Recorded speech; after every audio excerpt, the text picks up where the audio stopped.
Hey there, straight back into it. This time I wanted to talk about Temtem's player economy. Specifically the potential risk that it simply dries up.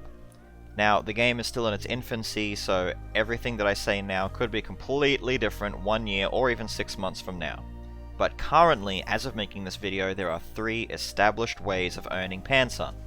2 of these methods are very reliant on the player base. The third is free Tem farming, yay! Now, the first 2 ways are largely the same thing: sell Tems to players.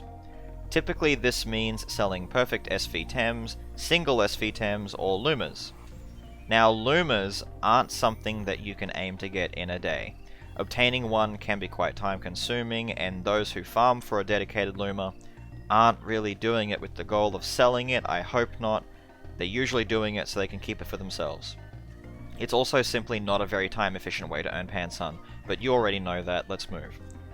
Instead, Lumas can be seen as a randomly occurring bonus that you might accidentally stumble into. Some Lumas are more sought after than others, but they all do typically sell for a generous amount, 50k minimum, usually. Now, it's unrealistically difficult to try and make a Luma competitive, so for the most part, owning one is just for the sake of having something pretty that you enjoy. They're cosmetic, they're sparkly, yay.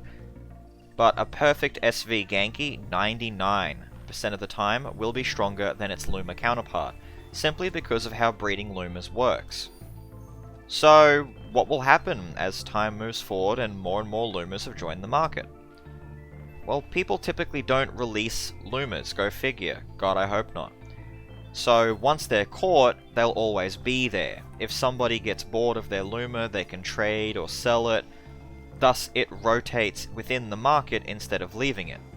And with time, more and more people will come into possession of them, and once they acquire their favorites, they just won't want any more. Similar to the Luma problem, you have perfect SV Tems.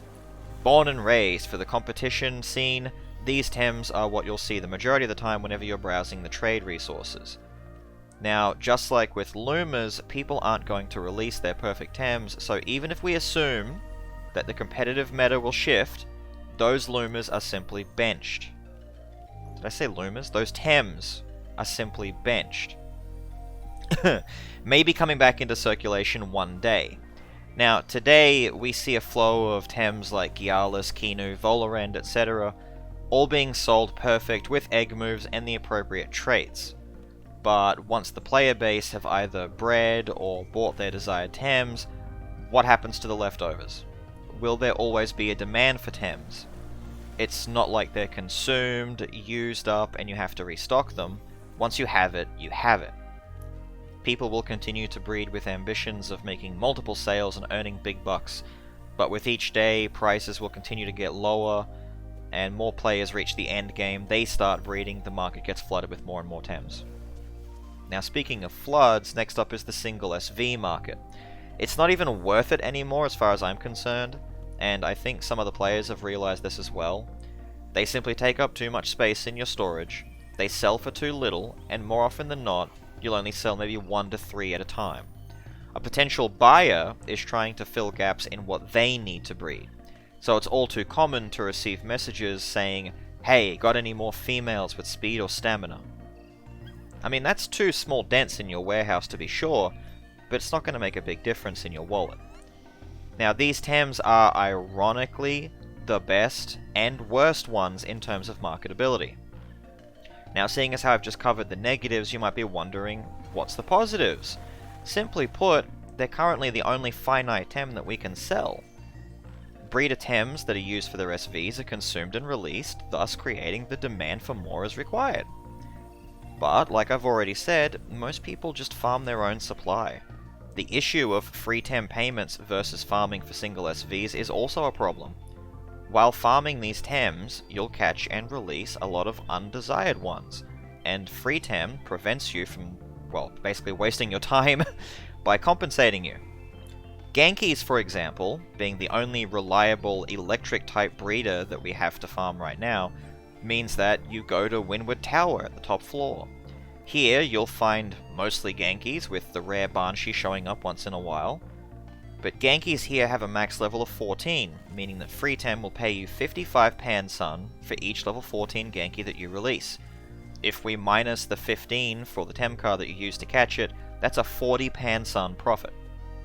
Now, all of those undesired Genkies don't really add up to much, especially when compared to the Magmus and Mastion farms or the Ukama Whiplump farms, so even if you were to spend hours there gathering up a healthy armful of SV Genkies to sell, it still isn't worth it, it's not time efficient. The places that actually are worth farming results in an overflow of their particular Tems though, so lots of fire and water type single SVs for sale, but not many buyers.